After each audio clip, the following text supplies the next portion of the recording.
उत्तराखंड के मुख्यमंत्री पुष्कर सिंह धामी ने ग्राम विकास अधिकारी पद के लिए चयनित उम्मीदवारों को नियुक्ति पत्र वितरित किए हैं। उन्होंने कहा कि प्रधानमंत्री भारत को विकसित बनाना चाहते हैं। ये तभी संभव होगा जब गांव विकसित होगा। तो गांव विकसित रहेंगे तो पूरा देश विकसित रहेगा, पूरा समाज विकसित होगा।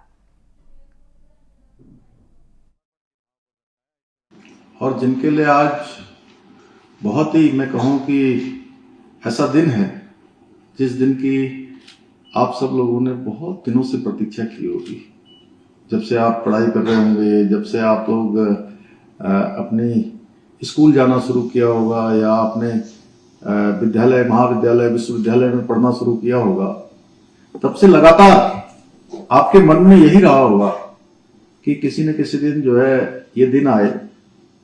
और आज शुभ दिन, अच्छा दिन जिनके लिए आया है, ऐसे मेरे सभी आज ग्राम विकास अधिकारी के पद पर नियुक्त पाने वाले सभी हमारे भाई बहन, सभी अभ्यर्थी, मैं आज आप सबको ये मुख्य सेवक सदन, इस मुख्य सेवक सदन में हो सकता है आप में से कुछ लोग पहले आए होंगे और कुछ लोग पहली बार आ रहे होंगे। मैं आप सभी का आज यहां आने पर भी और आज नियुक्ति पत्र जो आपको प्राप्त हो रहा है उसकी भी आप सबको बहुत शुभकामनाएं देता हूं, बहुत बधाई देता हूं। और साथ ही आपके उज्जवल भविष्य की कामना करता हूं कि वास्तव में ये दिन आपको बड़ी मेहनत से प्राप्त हुआ है। जहां आपकी स्वयं की बहुत मेहनत है, इसमें आपके माता पिता का आशीर्वाद है, आपके गुरुजनों का, अभिभावकों का, जिन्होंने भी आपको इस मार्ग पर कुछ न कुछ सिखाया है, कुछ न कुछ प्रेरणा दी है, शिक्षा दी है, उनका भी बहुत बड़ा योगदान है। साथ में ईश्वर की आप सबके ऊपर बहुत बड़ी कृपा है। ईश्वर की कृपा के कारण से आपको आज ये शुभ दिन प्राप्त हुआ है। मैं उम्मीद करता हूं कि आप सभी जो भी आपको जिम्मेदारियां मिल रही हैं, उन जिम्मेदारियों को पहले दिन से ही अपने साथ थोड़ा अनुशासन बनाकर, थोड़ा नहीं एक कड़ा अनुशासन बनाकर, औरों के लिए नहीं, अपने लिए एक अनुशासन बनाकर अपने इस सेवा काल का प्रारंभ करेंगे तो वो संपूर्ण आपके सेवा काल में भी काम आएगा और आपके जीवन के अन्य क्षेत्रों में भी काम आएगा। क्योंकि ये मानिए कि अब आपको महत्वपूर्ण जिम्मेदारी मिल रही है। राधिका जी ने जैसे कहा कि वास्तव में ऊपर से शासन होगा, सरकार होगी, नीचे बीच में विभाग भी होगा, सीडीओ साहब भी होंगे, डीएम भी होंगे, पीडी भी होंगे, लेकिन जो सीधे कनेक्ट करने का काम है, सीधे लोगों की परेशानियों को समझकर उनको दूर करना है, उनके लिए सरलीकरण, जो गणेश जोशी जी अभी कह रहे थे, सरलीकरण किस प्रकार से हम कर सकते हैं, किस प्रकार से अधिक हम उनको संतुष्ट कर सकते हैं, उनको सेवा दे सकते हैं, उनकी समस्याओं का समाधान कर सकते हैं, वो सब काम करने की जिम्मेदारी आप सबके ऊपर आ गई है। इसलिए पहले दिन से आप अगर ये अपना नियम बना लेंगे, अपना अनुशासन बना लेंगे। मैं भी आप ही जैसे कुछ दिनों पहले तक विद्यार्थी रहा, आज से 20-25 साल पहले तक हम लोग विद्यार्थी थे। तो विद्यार्थी के रूप में जितना भी सीखा या जो अनुभव किया, अनुभव में एक चीज आती है कि वो ये आती है कि कई बार हमको जो काम मिलता है या हमारे ऊपर काम बहुत हो जाता है या हमसे बहुत अपेक्षाएं हो जाती हैं, पूरे दिन भर का शेड्यूल बना होता है। जैसे मेरा आज का शेड्यूल जो है, प्रातःकाल मैं 5-5:30 बजे में जागरण कर लेता हूं, उसके बाद 8-8:30 बजे से मैं अपना काम शुरू करता हूं।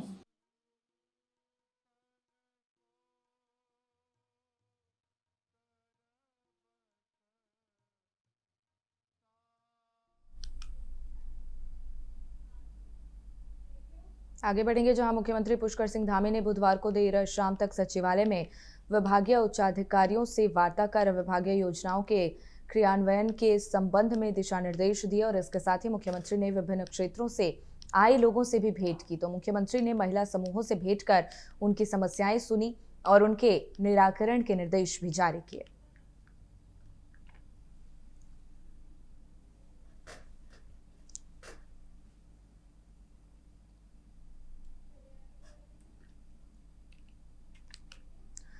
वहीं मुख्यमंत्री पुष्कर सिंह धामी ने प्रदेश में सेवा क्षेत्र नीति लागू करने के लिए प्रस्ताव आगामी कैबिनेट में प्रस्तुत करने के निर्देश दिए हैं और साथ ही कार्यों में शीघ्रता एवं तेजी लाए जाने के लिए नीतिगत मामलों को छोड़कर शेष विषयों पर विभागीय स्तर पर निर्णय लेकर कार्यों का त्वरित निस्तारण किए जाने के भी दिशा निर्देश जारी किए हैं। बुधवार को सचिवालय में उत्तराखंड निवेश और आधारिक संरचना विकास बोर्ड की दूसरी बोर्ड बैठक में मुख्यमंत्री ने UIIDB के अधीन संचालित होने वाली योजनाओं में तेजी लाए जाने के निर्देश देते हुए कहा कि बोर्ड के कार्य संचालन के लिए स्वीकृति पदों पर शीघ्र नियुक्ति प्रक्रिया प्रारंभ की जाए। उन्होंने कहा पहले लोक महत्व और तात्कालिक योजनाओं पर ध्यान दिया जाए और उनके क्रियान्वयन पर फोकस किया जाए ताकि इसके अपेक्षित परिणाम सामने आ सकें।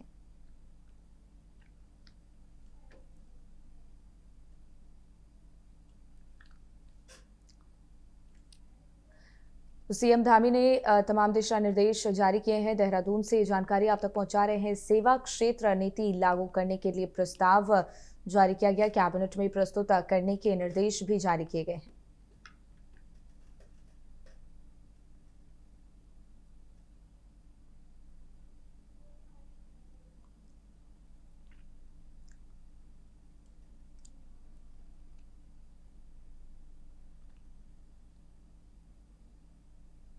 आगे बढ़ेंगे जहां हल्द्वानी आज उत्तराखंड सरकार में कैबिनेट मंत्री रेखा आर्य अपने जनपद भ्रमण के दौरान हल्द्वानी के गौलापार स्थित अंतर्राष्ट्रीय स्पोर्ट्स कॉम्प्लेक्स का निरीक्षण किया। इस दौरान खेल और महिला सशक्तिकरण एवं बाल विकास मंत्री ने badminton court, table tennis, swimming pool सहित विभिन्न गेम्स में बन रहे स्टेडियम का निरीक्षण करते हुए कार्यदायी संस्था को जल्द से जल्द निर्माण कार्य पूरा कर विभाग को हस्तांतरित करने के निर्देश दिए। उन्होंने निरीक्षण के दौरान अधिकारियों को अंतर्राष्ट्रीय स्टेडियम के रखरखाव का विशेष ध्यान देने के निर्देश भी दिए। साथ ही जल्द से जल्द खेलों को शुरू करने के लिए विभागीय अधिकारियों को कहा कि इस दौरान टेबल टेनिस कोर्ट की जर्जर स्थिति पर उसे ठीक करने के भी निर्देश जारी किए।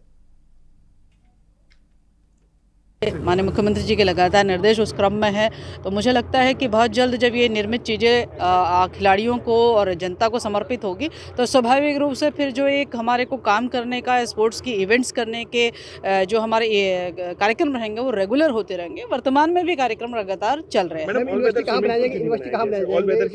हाँ, ऑल वेदर स्विमिंग पूल का प्रस्ताव जो है वो आया हुआ है और हम लोग स्विमिंग में विंटर के समय पानी गर्म हो सके इस प्रकार की सुविधा या नई टेक्नोलॉजी के साथ में जैसा टेम्परेचर चाहिए उसके अनुसार एडजस्ट करने वाला जो टेक्निक है उसको लेकर विभाग की ओर से प्रस्ताव शासन में आया हुआ है। हम लोग जल्द से जल्द उसमें बजट आवंटन करेंगे और बजट आवंटन करते हुए शासनादेश निर्गत करेंगे और मुझे उम्मीद है कि 38वें राष्ट्रीय खेलों से पहले हम इसको कर सकने में सफल होंगे। माननीय मुख्यमंत्री जी के लगातार निर्देश उस क्रम बहुत जल्द जब ये निर्मित चीज़ें खिलाड़ियों को और जनता को समर्पित होगी तो स्वाभाविक रूप से फिर जो एक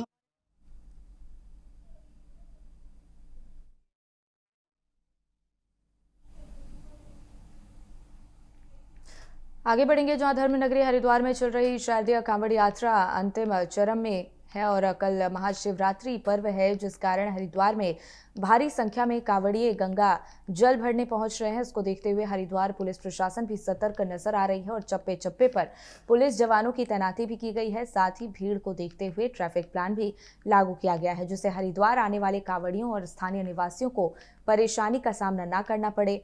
एसपी सिटी स्वतंत्र कुमार का कहना है कि कल महाशिवरात्रि पर शिव मंदिरों में जलाभिषेक किया जाएगा और इस कारण 2 दिनों तक भारी संख्या में कांवड़िए हरिद्वार आ रहे हैं और इसको देखते हुए हमारे द्वारा रूट डायवर्जन भी किया गया है। साथ ही काफी संख्या में कांवड़िया राजाजी नेशनल पार्क से गुजरते हैं और इसको लेकर हुई लाइट की व्यवस्था भी की गई है।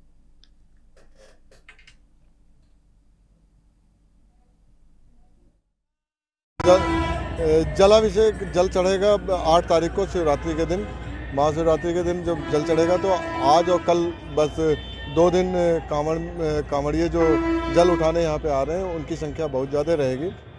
इसको देखते हुए डाइवर्जन भी किया गया है और बाकी सारे सुरक्षा के अरेंजमेंट्स किए गए हैं, क्योंकि रात्रि में जो हमारे कांवड़िए आते हैं वो रसिया बड़ पे रुकते भी हैं, वहाँ पे सोते हैं, तो वहाँ पे लाइट का बेहतर प्रबंध करवाया गया। प्रशासन के साथ हमारा लगातार कोऑर्डिनेशन चल रहा है, NHI से भी हमारा कोऑर्डिनेशन चल रहा है, जो कंपनीज वहाँ पे कार्य कर रही हैं उनसे भी अच्छा कोऑर्डिनेशन है, तो अगर कोई समस्या आ रही है तो तत्काल उसका निवारण भी किया जा रहा है। इसके अलावा जो पार्किंग है वो 4.2 से नीलधारा के लिए डाइवर्ट किया जा रहा है। जो कांवड़िए आ रहे हैं वो लोग अपनी गाड़ियों को वहाँ पे पार्क करके उसके बाद जल उठा रहे हैं। जो हमारी फोर्स है उसको जो हमारे बोटल नेक्स हैं वहाँ पे पर्याप्त डिप्लॉयमेंट किया गया है। आगे बढ़ेंगे, जहां उत्तराखंड जल संस्थान के कर्मचारियों ने राज्य सरकार से अपने विभाग को राजकीय विभाग का दर्जा देने की मांग की है और इस मांग को लेकर हरिद्वार में बड़ी बैठक का आयोजन किया गया, जिसमें उत्तराखंड जल संस्थान कर्मचारी संगठन के प्रदेश स्तर के पदाधिकारी भी शामिल हुए। इस दौरान जल संस्थान के टेक्निकल कर्मचारियों ने भी उत्तराखंड जल संस्थान कर्मचारी संगठन को अपना समर्थन दिया। इसी से प्रेरित होकर हमारे तकनीकी कर्मचारी संगठन के हमारे कर्मचारी है 27 कर्मचारी जो हरिद्वार शाखा से हैं, उन्होंने भी देखा कि हमारा जो प्रदेश नेतृत्व है, हमारे आदरणीय बिंजोला जी, हमारा सभी संयुक्त मोर्चा जो है ये राजकीयकरण की मांग कर रहा है और इसी से प्रेरित होकर आज हरिद्वार शाखा के तमाम संगठन जो तकनीकी संघ के जो संगठन के जो हमारे कर्मचारी साथी है, आज इन्होंने हमारे उत्तराखंड जल संस्थान कर्मचारी संगठन की सदस्यता ग्रहण की। इनका स्वागत है, इनका धन्यवाद है कि आप लोग आए और इस जो राजकीयकरण की जो हमारी लड़ाई है इसको एक साथ मिलकर हम लड़ेंगे। कि भाई कृपया हम जल संस्थान और जल निगम के जो कर्मचारी हैं उनका अन्य राज्यों की भांति राजकीयकरण किया जाए। वो ज़रूरत हमें क्यों पड़ी ये भी मैं आपके संज्ञान में लाना चाहता हूँ। इसलिए पड़ी क्योंकि अधिकतर कार्य जो है निजी संस्थाओं को दिए जा रहे हैं, जल निगम जल संस्थान के ADB के माध्यम से दिए जा रहे हैं। यदि ADB के माध्यम से ये कार्य दिए जा रहे हैं तो ये बताइए जो जल संस्थान वसूली का काम करता है, संचालन का काम करता है, उनसे तो ये काम छिन जाएगा।